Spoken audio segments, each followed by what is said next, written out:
Hello and welcome to the Eastern Front. My name is Delbo Rohach and I'm a senior fellow at the American Enterprise Institute. I'm joined by my friends Giselle Donnelly. I also work at AEI. And Julia Joja with the Middle East Institute, Georgetown and George Washington Universities. On our podcast, we talk about the challenges to European peace and security that have erupted along a line running from the Baltic Sea to the Black Sea, the Eastern Front, and about why those matter to the United States. Our special guest today is Jason Blessing, a Jeane Kirkpatrick Fellow at the American Enterprise Institute, expert on tech policy. If you enjoyed this episode, please consider subscribing, rating, and reviewing us on Apple Podcasts, Spotify, or wherever you get your podcasts. Thank you. Jason, the reason we asked you to come on the podcast, first and foremost, is this story that's been unfolding thanks to the publication of Walter Isaacson's biography of Elon Musk, which supposedly reveals that Elon Musk, who provided his Starlink system to Ukrainians, including to Ukrainian defense forces, was asked by the Ukrainians to activate Starlink to allow for a drone operation against the Russian fleet stationed in Crimea, and he supposedly denied that request, and as a result of that the operation was aborted. And Ukrainians are telling a very compelling story about how the failure of this operation essentially enabled Russians to strike deeper inside Ukrainian territory and kill civilians and continue with their depredations. Could you maybe add qualifications to the very sort of simplistic lay narrative that I presented, or sort of explain, like, through your more astute technical lenses, what exactly happened and what exactly was at stake and who was at fault? Absolutely, and well, thank you all for having me back in the first hand. So essentially what we've had is, one of the main qualifiers up front is there was a correction put out by the biographer that, initially it was that Musk had agreed to activate Starlink for Crimea, but then took back his word. It's since come out that he never agreed to activate it in the first place, which in and of itself is an interesting discussion. But since day one of the war, Starlink has provided, on two hands, the best way for civilians and military to communicate, essentially, and particularly for military operations on the battlefield and for drones, as you've said, Dalbor. On the one hand, it's provided a more secure connection, in the sense that just the availability of the networks coming from low Earth orbit satellites. It's provided much more consistency, as the Russians have targeted our general cable connections and infrastructure that we used to think of for digitally enabled communications. On the second hand, the quality of it, even when traditional digital communication avenues have been present, the quality of Starlink has just been unmatched. The rate, not only the rate of which data is transferred, but the fact that some of their technical engineers and crisis management teams on the back end have been able to combat much more quickly Russian intrusion attempts. It's made a huge deal in terms of the quality of communication as well. What has happened, however, is, to keep it in somewhat lay terms but add a little bit of the technical as well, Starlink has decided to, in essence, geofence its access to Starlink. And what we mean by geofence is, either in two ways. It can restrict the radius of connectivity according to a GPS location for a specific connection attempt, or it can use physical terrain, sovereign boundaries in particular, as a delimitation for its services.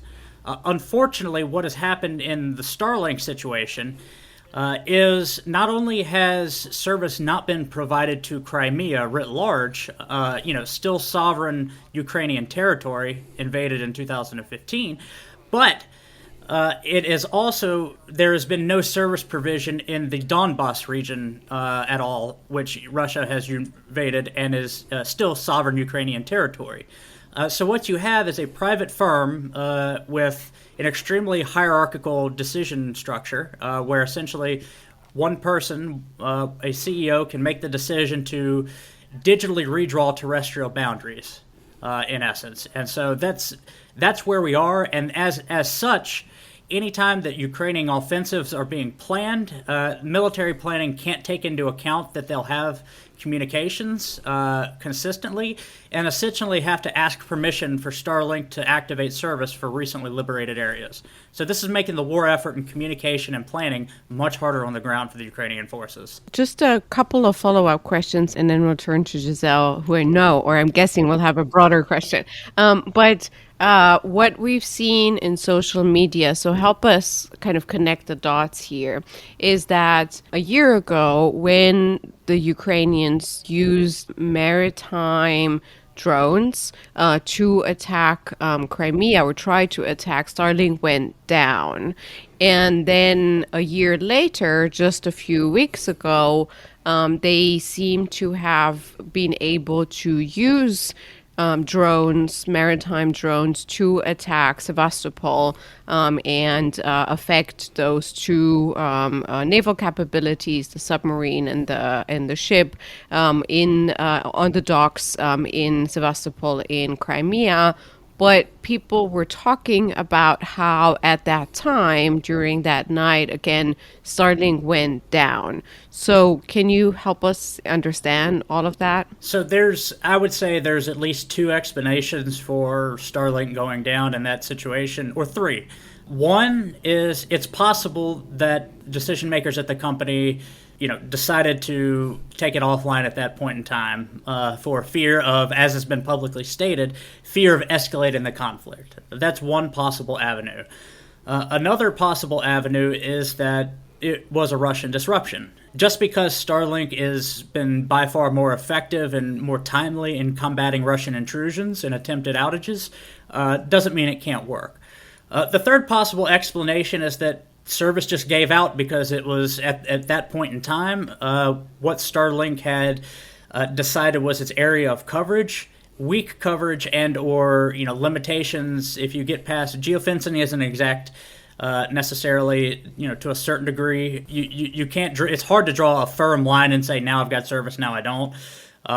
Certainly that can't happen, but it could just be the case that the drones being used, maritime drones being used, veered outside of the geofencing area. Well, to try to peel the onion back another layer or two, and my understanding of the most recent Ukrainian attack on the Black Sea Fleet was that it was a combination of drones and probably Storm Shadow missiles supplied by the Brits. So one of the really remarkable aspects of the Ukrainian way of war, if we can now call it that, is their innovation in combining cyber and electronic warfare, means just to use that broadly, with more traditional kinetic forms of attack in ways that they always seem to be a step or two ahead of Russian defenses.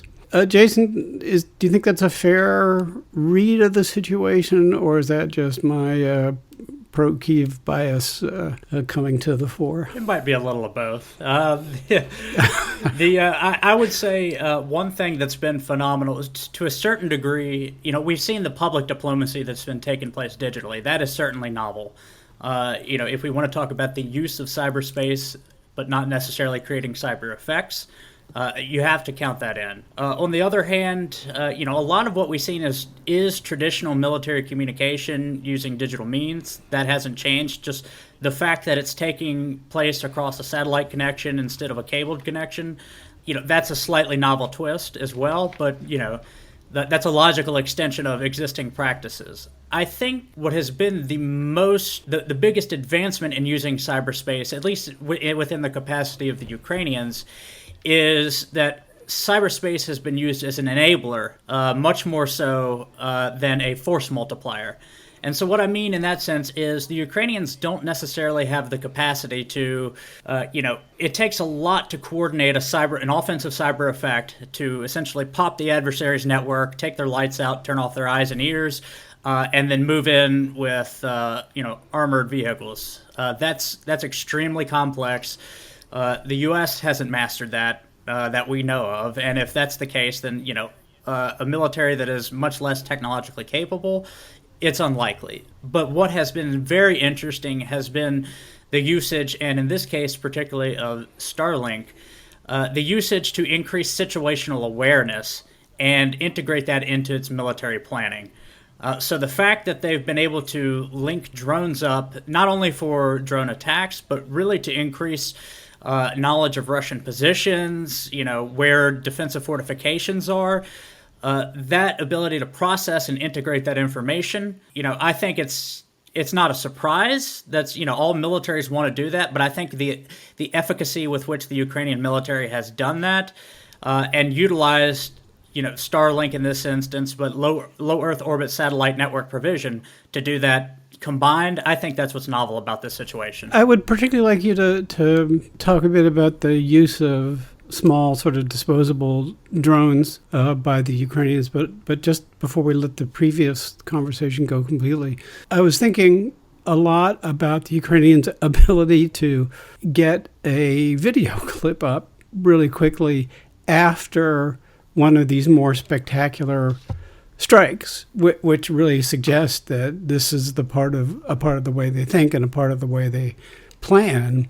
If they're going to, and of course they don't put up videos of the times that they don't succeed, but again, they are prepared to exploit the sort of propaganda value of the kinetic strikes that they do have success with, and that's again. The Russians have been showing the same video of the disabled leopard now for 3 months, whereas the Ukrainians have at least new content on a regular basis. And you got to think that part of the way they think about the conduct of their combat operations is to be able to exploit it for quote-unquote informational purposes. Right, and this is your, I would just add, this is, your modern day version of dropping leaflets and making populations aware of your successes and how well you're doing for support. But, what strikes me as really interesting is, as you said, Giselle, the speed at which this is taking place.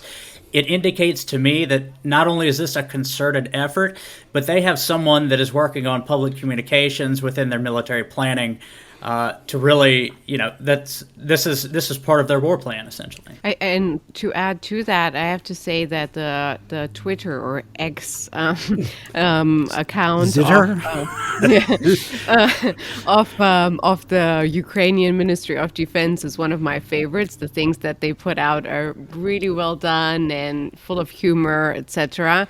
And then you see here and there some real movies, like 5 to 10 minutes, some semi-documentary that are really published sometimes 24 hours or so after the event. I've seen the most recent one with the exploitation platforms in and around Crimea that the Ukrainians are taking, and where I cannot help but think there must be like a touch of Zelensky, right, with his experience and with his ability to make that into something on video. So quite interesting. So I'm going to intervene now, and I'm going to take us back to the subject at hand. So Jason, I have a question for you about Starlink and its uniqueness or lack thereof. So one could make the argument about Starlink and Elon Musk is that these are his gadgets. Without Elon Musk, there wouldn't be any Starlink.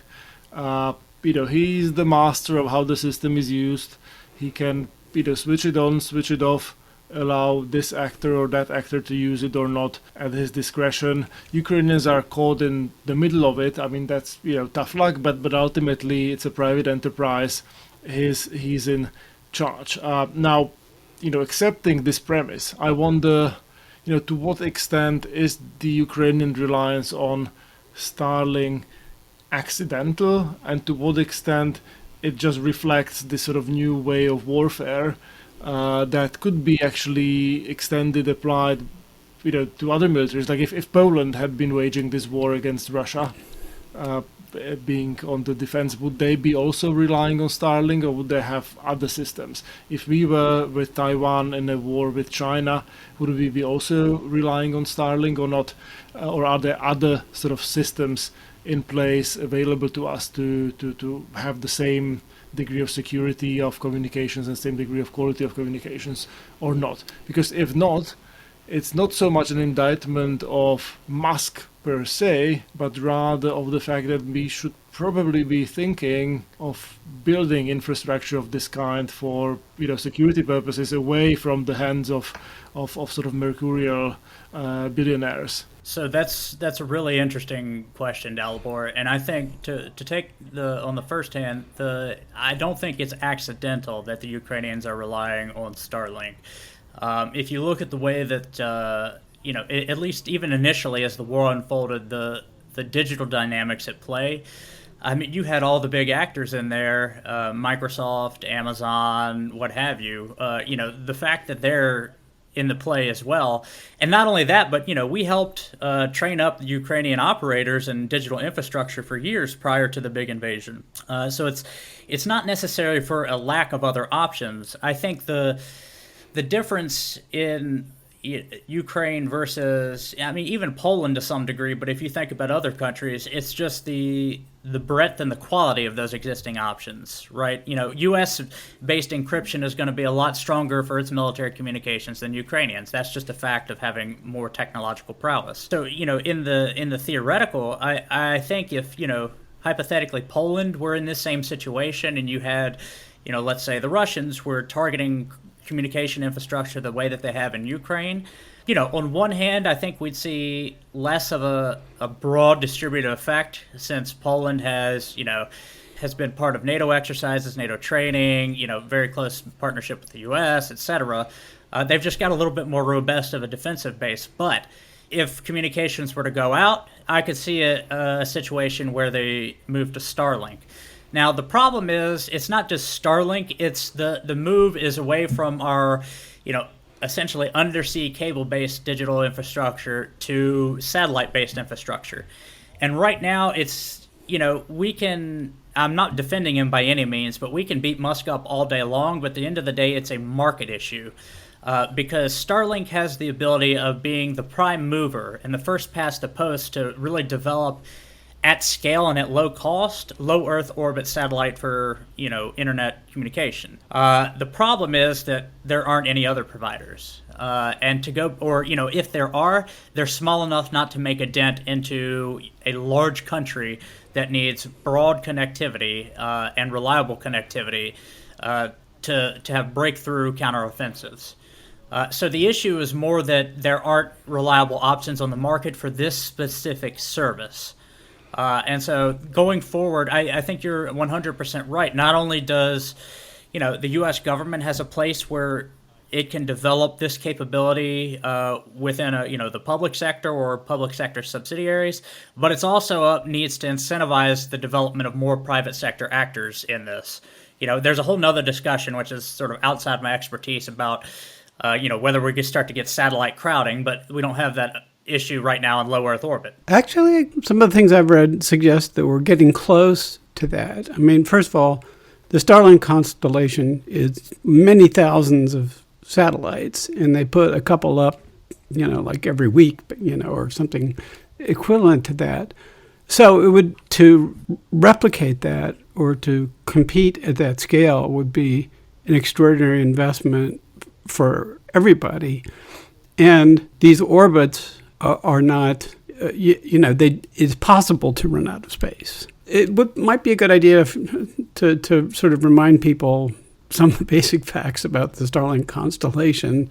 We focus so much on Mr. X himself. I just think it's worth putting what Starlink is in a little bit greater detail and a little context. To sort of get the basics out there, how it works is a signal is brought down from a satellite and data is relayed back to the satellite and creates sort of a daisy chain between the satellites, or, it not necessarily in a linear manner, but data is distributed across these satellites that are launched into low Earth orbit in space.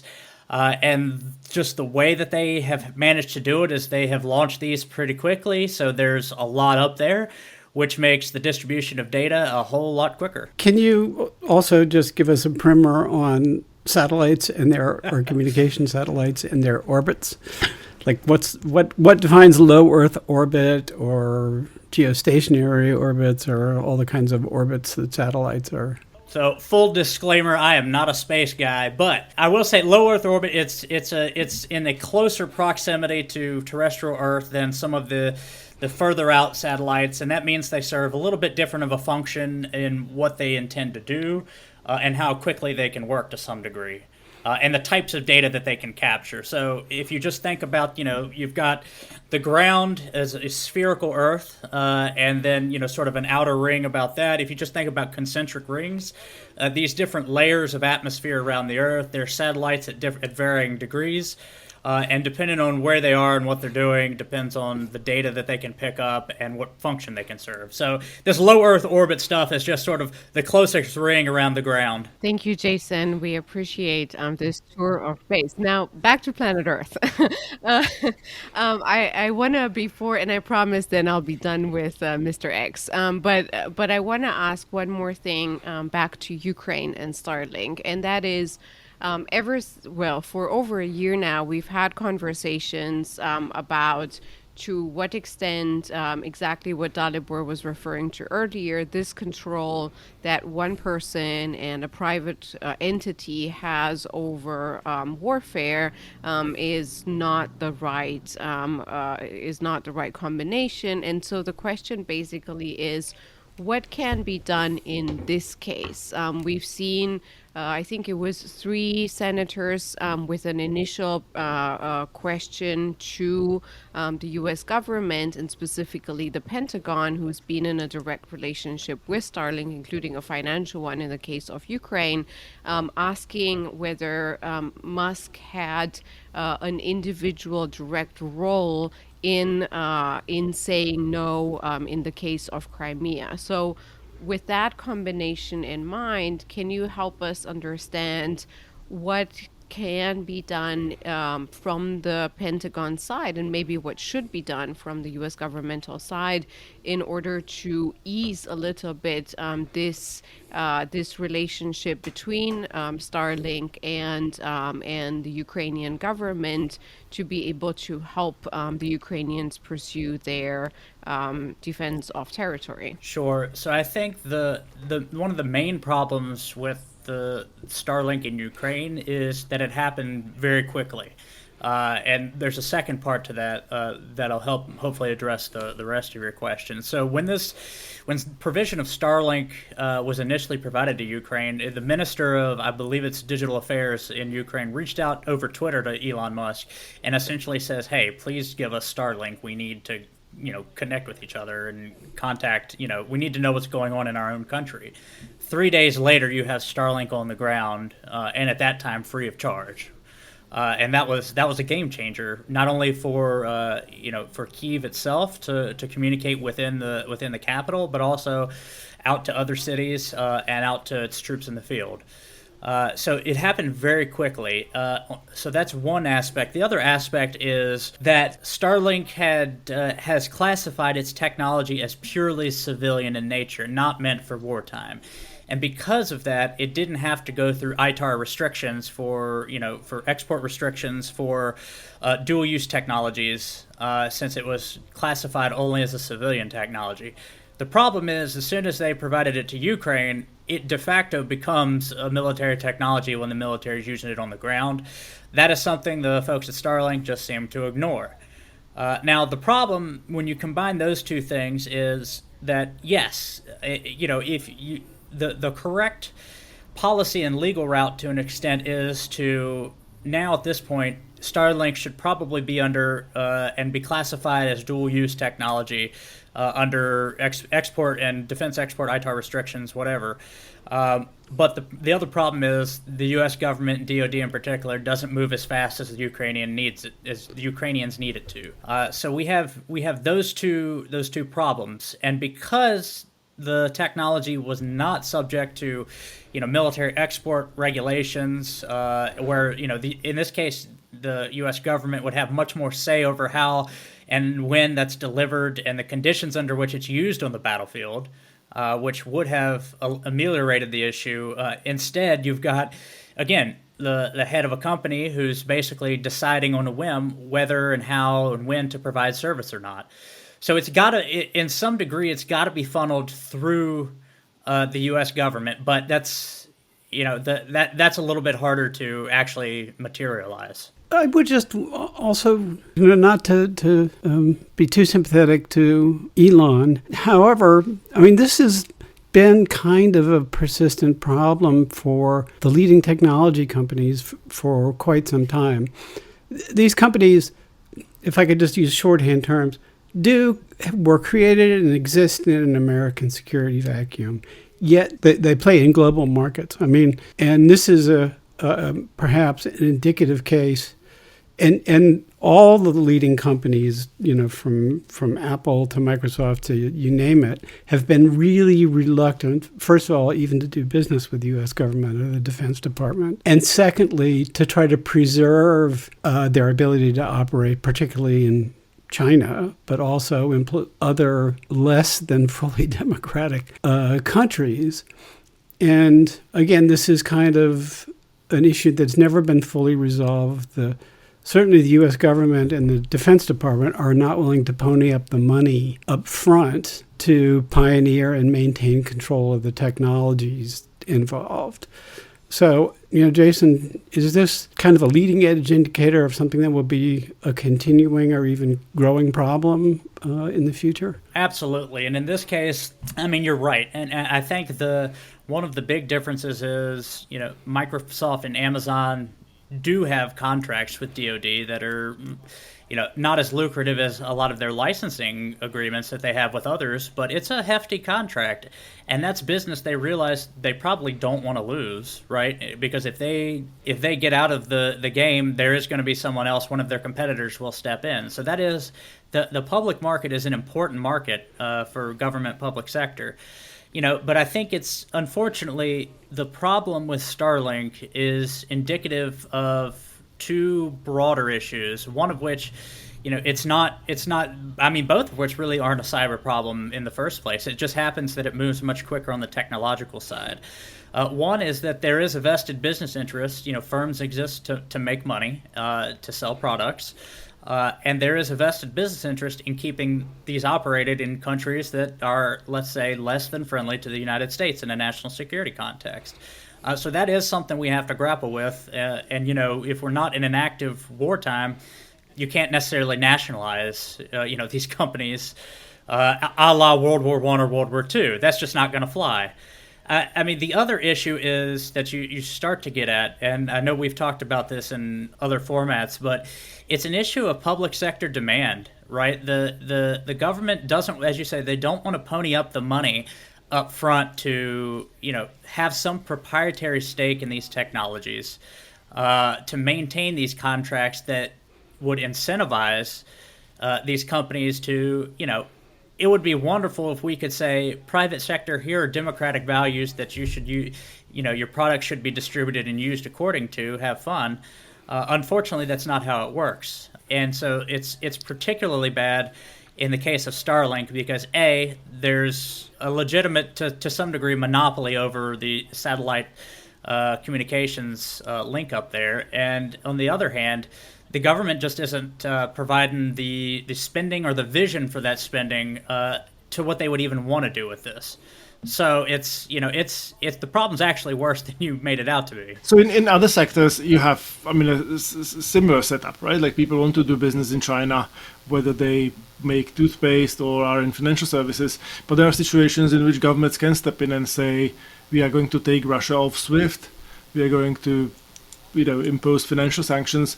So how would that work out in the tech industry? I mean, and maybe this is completely ignorant question on my part, maybe this is already happening. Could Microsoft just say, we'll stop updating, whatever software there is installed on computers inside of Russia from day tomorrow? And could the government compel companies to do that? I mean, I don't know, like Apple has probably left Russia by now. I don't know what's happening to iPhones that Russians have in their pockets. Like, do they, get new OS downloaded, updated? How does this work? So essentially, I mean, in that case, they kind of turn into bricks. And that that's you've seen the Kremlin is starting to push its own domestic internet providers and mobile telephone providers, telecommunications providers, trying to push their citizens away from Western providers into domestic industries. To your point, I mean, we have seen that happen already. Within the first couple weeks of the big invasion in February last year, Microsoft invalidated certificates and licenses across Russian government and Russian private services. So that's that's a significant step. They're still to some degree utilizing that, but also you open the door for you do open the door for outdated services to be exploited by hackers friendly to non-Russian nations, right? So that's, I mean, in a wartime, theoretically, you could compel companies to do that. Let's say, the U.S. has a formal declaration of war that's passed through legislature. That's because it's a U.S. company. It could demand that Microsoft invalidate licenses and software. But you don't need war for that, right? Like, we have financial sanctions. True. Without the state of war. It is. I was just, and I guess in the logical extreme of that, like, yes, that's fully within government power to do that. And so, it's a little harder, I would say, though, to compel a company to do that not of its own accord outside of an active wartime scenario. The fact that Microsoft did that in the first place hopefully sets a really good precedent for other companies. And that's what you want to see, is that the government doesn't have to intervene, that those norms have already been instituted in our private sector. So whether that, if we ever come to a situation with China, we'll see if that actually holds up. But that's the type of steps you want to see, is that the private sector would do this proactively. But you can see that, I mean, trying to figure out, there is a good reason to try to get inside Elon's mind, because there is at least, I think, a rationale behind his otherwise rather erratic behavior. I mean, Tesla's interests in China are huge and kind of on a precipice, or like things aren't, he's very vulnerable there, and he also relies on U.S. government subsidies for all his businesses. So the fact that there are these globe-spanning companies that produce technology that is militarily significant is kind of reached a new threshold, I think. I'm sure the advance of, say, electric motor technology is going to be pretty key for military affairs in the future, and we've seen already the communications implications. Again, it sort of feels like this is a leading edge indicator of something that might be on the horizon. It really is a problem of we don't have the policies in place. In another area, it's very similar to what we see with intrusion software or surveillance software, and a lot of the restrictions that have come around commercial surveillance software, aka spyware. Right, a lot of our export restrictions, there are so many loopholes. Particularly after I think it was the 2016 round of the Wassenaar arrangement, that originally. Oh, you've gone really down a rat hole here. You have to give it. What's Wassenaar, Jason? So broadly, the Wassenaar arrangement is the post-Cold War agreement among a number of states, primarily, as you would imagine, in the North Atlantic. On export standards for, non-mandatory export standards for military equipment and military technologies. And so in 2016, for instance, we had, in that round, there was a big push for including intrusion software and surveillance software under that. Well, what you had a lot of pushback from both academics who use sources and methods and software to actually red team and find vulnerabilities in an academic setting, which is a legitimate use. You have a lot of firms, cyber intelligence firms, who provide legitimate red teaming and penetration testing services that push back. And you have this, it rehashed a decades-old debate between openness of software and the encryption community that doesn't want to share anything. And so it's the same issue there, is what we have with services like Starlink, and when they are dual use for military and civilian connectivity, the same problem we had and are still having with this software is how do you classify that? When do you restrict it and when do you not restrict it? Because it's not like a tank or a missile or bullets that you know what it is and what it's used for. We don't have the amount or degree of specificity or really the strategic vision of how and when and to whom we want to export these technologies and when they become wartime technologies versus purely civilian, because that's a whole nother conversation, and you can argue that's not even a good clarification in the first place. Dalibor, I think I've reached the point where anything further I would say would just be stupid. I mean, I have an endless treasure trove of stupid questions to throw at Jason. So we can still. Or we go can have on. him back. Or we can have him back. So I mean, my very stupid question was, why don't we use bounties to target the cyber assets inside of Russia to sort of incentivize hackers to go after, bits and pieces of the cyber infrastructure? But that's probably too dumb for him to even sort of contemplate. No, that's a good question. So we do have bug bounties to where it's essentially, we give bounties out to white hat hackers who will, play the good guy and try and find these vulnerabilities and these exploits out in the wild, and then report it back to CISA or the FBI in some cases if it's, there's a lot of cash involved, or, to DOD. So we have that in place. The problem is, on one hand, if you incentivize this behavior, you can't necessarily control what they're doing, right? There's a lot of research out on how authoritarian regimes, and in particular Russia and Iran, use, and to some degree China as well, although they're a little more tightly integrated with the defense, the military and intelligence system. They lose a lot of controls when they outsource these types of operations, right? And really, it's only effective for sort of these low-level, distributed denial of service. I'm going to knock you offline for 3 hours by overloading your servers with traffic, or, same thing with ping floods, or just even vandalism of websites, right? There's really no strategic benefit because you can't coordinate with these actors. They're unreliable. And then the other question is, do we really want to incentivize that in a democratic society, even if it's going after the quote-unquote bad guys? That sets a really dangerous precedent for not only development of and execution of policy and accountability in democracies, but you're really, even though it is an adversary, there is a discussion to be had about the general protection and regard for privacy and civil liberties when you can't control these actors. I think that's fair. Like, we might not be sticklers for international law, but it also might be worth considering that it's probably good to have certain norms and try to hold actors, accountable to those norms. I will say, even it's not even, we can have the rah yay democratic liberal democracy norms, but I would say it's even strategic norms, because one of the issues you get with, particularly with using cyber mercenaries, but we even see this in Chinese operations, is the leaving the door open for more damage, right? Instead of reducing collateral damage, as we're used to thinking with kinetic conventional operations, it's about reducing collateral opportunity, right? If you let loose a bunch of hackers, you don't know what type of trail they're going to leave for others to come in behind and cause more damage. And this is particularly the case, what comes to my mind is the Chinese hack of Microsoft Exchange servers. This was a big deal. This was, to me, a bigger deal than SolarWinds.